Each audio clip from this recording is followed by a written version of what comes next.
Hello বন্ধুরা, আর একটা নতুন ব্লগে তোমাদের স্বাগত জানাই আমার চ্যানেলে। আজ ফুচুর জন্মদিন, মানে আমার ছেলের জন্মদিন। চলো আজ সারাদিন কী করলাম তোমাদের শেয়ার করি।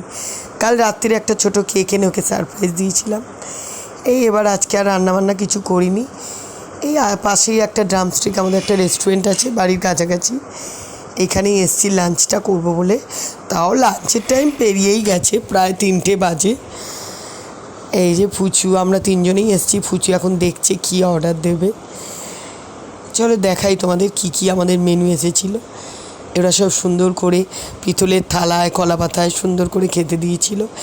কি ছিল বলি তোমাদের, কি নিয়েছিলাম আমরা। আসলে ওই ভাত নিয়েছিলাম, এমনি সাদা ভাত নিয়েছিলাম।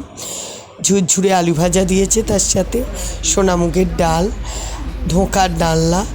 আর ফুচু যেহেতু চিতল মাছের পেটি ভালোবাসে, চিতল মাছের পেটি নিয়েছি, কাতলা নিয়েছি কালিয়া, আর মাটন নিয়েছিলাম। মেয়ে আবার এইসব খায় না, মেয়ের জন্য আবার কি করলাম, চিকেন রাইস নিলাম।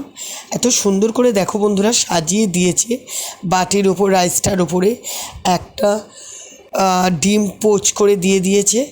তারপরে বসলাম আমরা খেতে, মোটামুটি খাওয়া দাওয়া করলাম। যতটা বেঁচে ছিল সেটা আবার বুঝতেই তো পারছো, বাঙালি কেউ কি আর ফেলে আসে। আবার ওইটা প্যাক করে নিলাম, নিয়ে আর কি করব, বাড়ির উদ্দেশ্যে রওনা দিলাম। টাটা। আজকের মতো ভিডিওটা এখানেই শেষ করছি। নতুন কোনো ভিডিওয়ে আবার তোমাদের সাথে দেখা হবে। Thank you.